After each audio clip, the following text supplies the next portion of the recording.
Welcome to Module 2, which we will dedicate to the creation of an application step by step. We think that the best way to learn how to use a tool is using it. In this section of the course, we will return to make a journey along the builder, putting into practice the knowledge acquired in the previous section. The objective is that you are capable of making an application, so to demonstrate your solvency, we will ask you to do one. It is therefore very important that you pay attention to all the steps we are carrying out, so that you understand the procedure. In order to finish this course and obtain the certification, you must have passed both the tests available at the end of each course module and have created an app. Therefore, we recommend that as you progress through this course module, you replicate the actions by creating your own app.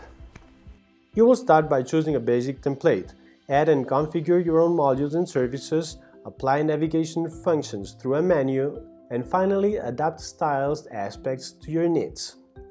Before getting into the matter, you must consider something important. The first thing to do is to define an application concept, what you want to do with it, for it will be used for, and what it will bring to your users. You can make sketches defining what elements, modules, and services you will need. If your app takes content from another source, such as YouTube channel, a Facebook profile, or if it requires text and images of your own, prepare them first. Don't leave anything to improvisation. King of App is just a way to create apps.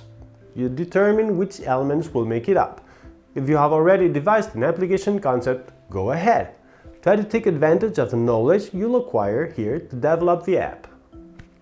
If you're still not quite sure and still want to get started, consider this. Ask yourself if your app would solve a problem, what it would be, and how you would get it to your audience. You must be able to answer these key questions in order to define its structure and content.